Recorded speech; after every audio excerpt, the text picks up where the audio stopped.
Hi guys, my name is Simon and welcome to the first in a series of videos I'm planning on doing about applying for and becoming a coordinator for international relations as a member of the JET program, specifically from the perspective of someone who has a disability. As you can guess, I do have a physical disability. Specifically, I have cerebral palsy, the spastic diplegia form of cerebral palsy, which basically means that the muscles in my legs are really tight, which does cause some mobility issues. I get around on crutches.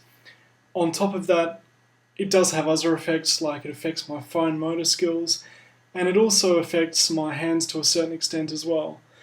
I'm pretty much 100% independent. I don't require any special assistance in my day-to-day life, but obviously everyday life isn't quite as easy as it is for someone without a disability. Now, what's really motivated me to do these videos is that there is pretty much a complete lack of information out there of personal accounts or just any information in general about having a disability and becoming a member of the JET program.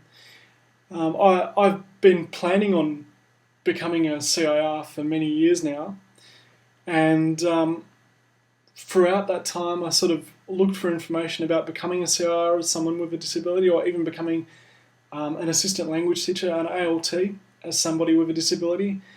And there's pretty much nothing out there. Basically, I managed to find two third-person accounts. One was of a lady who was blind, or had pretty much extreme visual issues. The other was of a girl who was in a wheelchair. Now, the first account, that person did manage to go over and was working as an assistant language teacher. The second account, the girl or the lady got up to the interview stage, passed the interview, was waiting to find out her placement details, so she was shortlisted, and she was actually rejected at the last minute. Basically, they couldn't find a placement with her that was accessible for her, because they would have had to have found an accessible apartment. And as an ALT, you normally work at 2 or more schools, so every one of the schools that she went to would have had to have been accessible as well. So it really probably wouldn't have been possible for them to find a placement for her. And it actually does ask in the application itself, can you manage flights of stairs?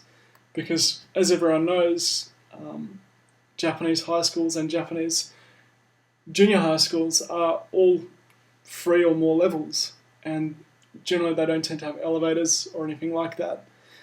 But I found that to be a really sad story, and other than that, there was no information.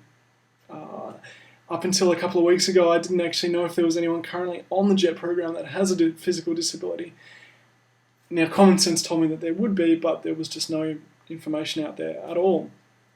And since that time, I have actually found a couple of people, both working as coordinators for international relations, both with less severe disabilities than myself.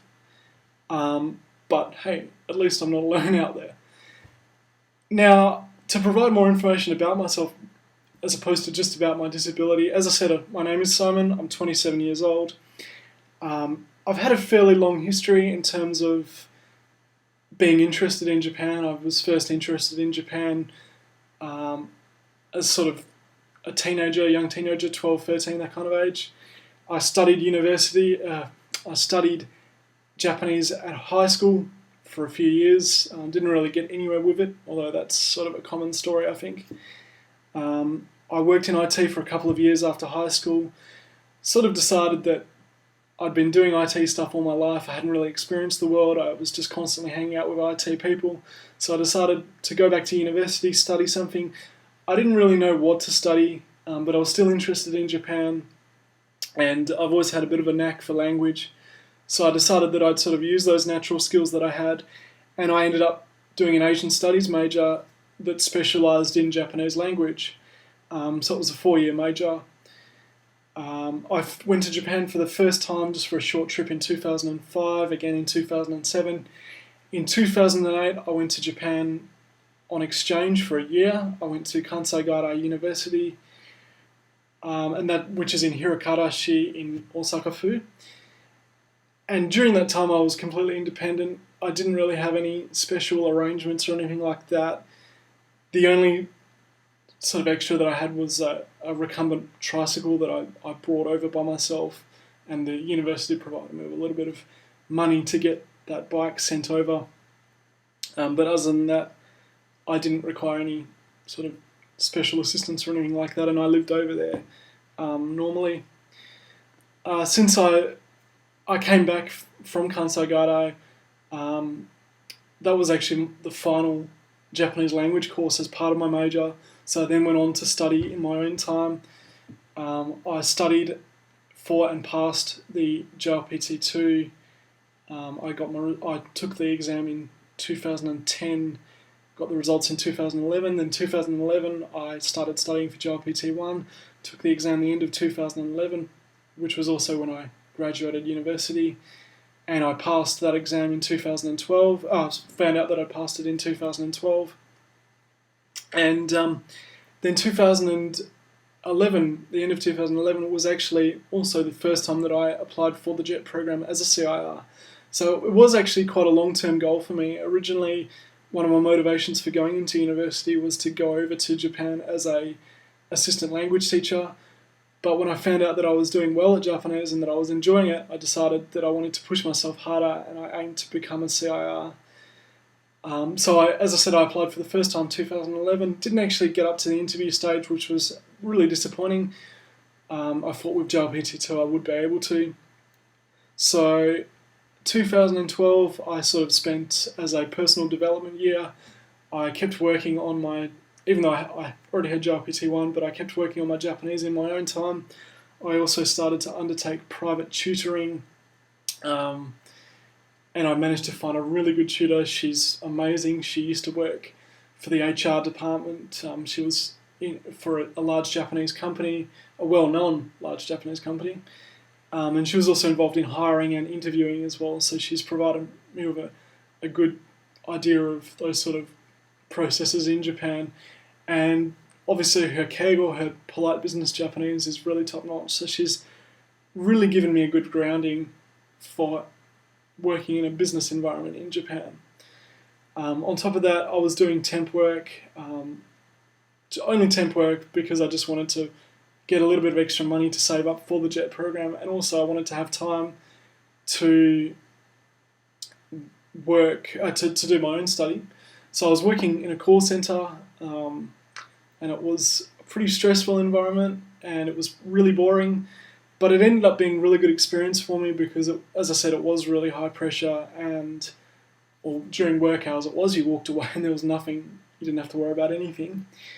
But it was really a high pressure job, and I also had to deal with lots of people from lots of different backgrounds. And I was also made a senior after a couple of months of working there as well. On top of that, I also took a CELTA course, CELTA standing for Certificate in English Language Teaching for Adults.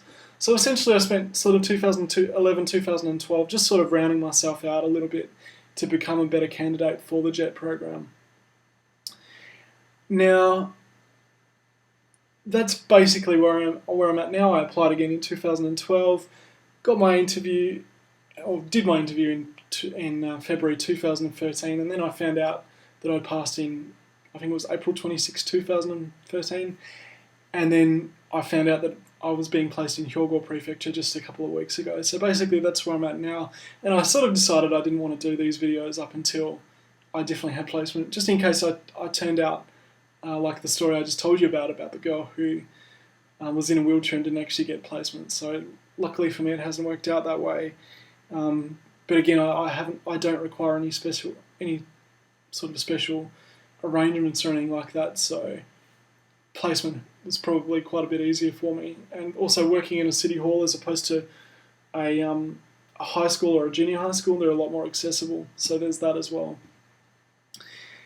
So I think that's pretty much it. As I said, this is the first in sort of a series of videos that I plan on doing. I'm also going to be doing more on sort of long-term planning for the JET program as someone with a disability, and then I'm going to be going through the application process and the interview process and blah blah blah blah blah, and then also providing just a perspective on life in Japan as a disabled CIR. So I hope you've enjoyed this video. I know it was only a basic introduction to me and who I am. If you liked it or if you didn't like it, leave a comment below. Any questions? If you are disabled and you're on the JET program or you're looking at getting onto the JET program, get in touch. I'd love to hear from you. Rate or whatever you want to do. And I'll see you guys in my next video. Thanks very much for listening.